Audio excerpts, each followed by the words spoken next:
CBS News, New York. Take a look at this new video from California that shows a pine tree falling to the ground, nearly hitting two homeowners. In this doorbell video, you can see the couple, oh my goodness, walk inside their home seconds before the tree fell.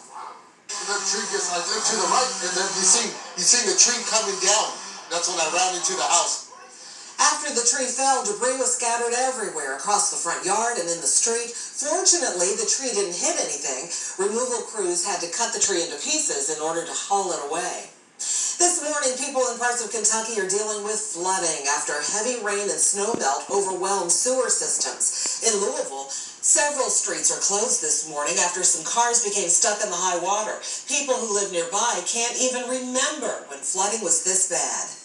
This is the first time that I've seen the water high that way. Doesn't feel normal, but I can't say I've seen something like it before. I was surprised today. I wasn't expecting to see the water everywhere. The National Weather Service says flooding threats will decrease throughout the day as the overnight rain tapers off. I don't know about you, but I was glad to see the snow disappear. But there is so much water everywhere, Dontae. I have to tell you, the farm is a mess right now. Yeah, and that's right. I mean, you got the snow melt, as Letitia mentioned, from the big snowstorm that we got about a week or so ago, and then we got all the rain on top of that came afterwards. And even in Kentucky, they've gotten a little bit more moisture than us here in the Miami Valley over the past few weeks. So it's going to taper off eventually as we go throughout the middle part of the week. Rivers will crest here, even across the Miami Valley. We've got rivers and creeks that have really started to rise a bit. You'll notice that, but we'll finally subside and get some of those lowering as we get more sunshine and drier air, which is coming our way all week long, by the way, and even as we get into the first part of the weekend. All right, temperatures in the 30s and some 40s out here now. It's quiet across Urbana. It is breezy outside. You'll notice that. Temperatures about 40 degrees in Trotwood. Good morning to you. Over in the Enid, we're sitting at 42, and then about 38 in Springfield, 39 in Bellbrook, Centerville coming in right around 38 degrees there. 36 in Arcanum, and West Alex also coming in right around 36. Still in the mid-30s up towards the northern portions of the Miami Valley, Logan County, up into Auglaize County, and over into Mercer County as well.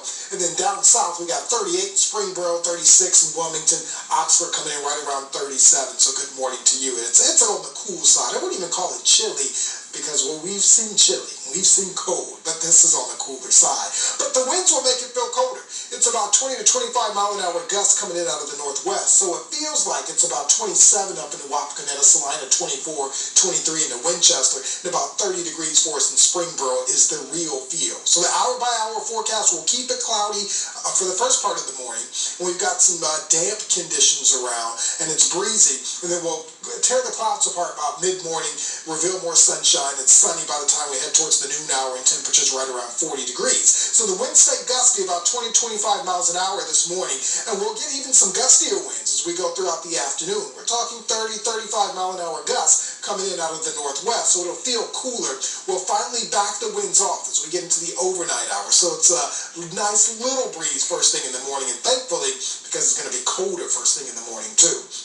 And so it'll feel like we're in the mid-30s for the afternoon, despite the sunshine and temperatures in the mid-40s. But because of those gusty winds, it'll feel a little chillier. And then first thing tomorrow morning when you're joining us, it'll feel like we're in the mid-teens and temperatures actually right around 20 degrees. So a nice little breeze. I shouldn't call it a nice little breeze when it's that cold, but it's a little breeze nonetheless. 44 degrees this afternoon, gradual sunshine here. It's still going to stay gusty as far as the winds go. Overnight tonight, 20 degrees, lighter wind, so it'll feel like we're in the mid-teens first thing in the morning, so you'll still want to bundle up. We get the seasonable temperatures by the afternoon, lower 40s for us, plenty of sunshine, lower 50s for Wednesday. Thank you, Mother Nature. Finally, our order comes in after being backlogged for a while.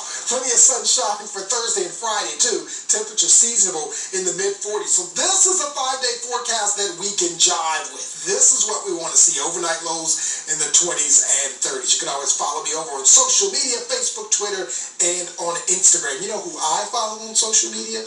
The one and only Sergeant Mark Bowen. He's fun to follow, and he gives concerts on his social media pages. Right. About time for another one, I think. Yes. And, well, right now, I'll tell you, we'll do some traffic and contemplate the song list for the next show.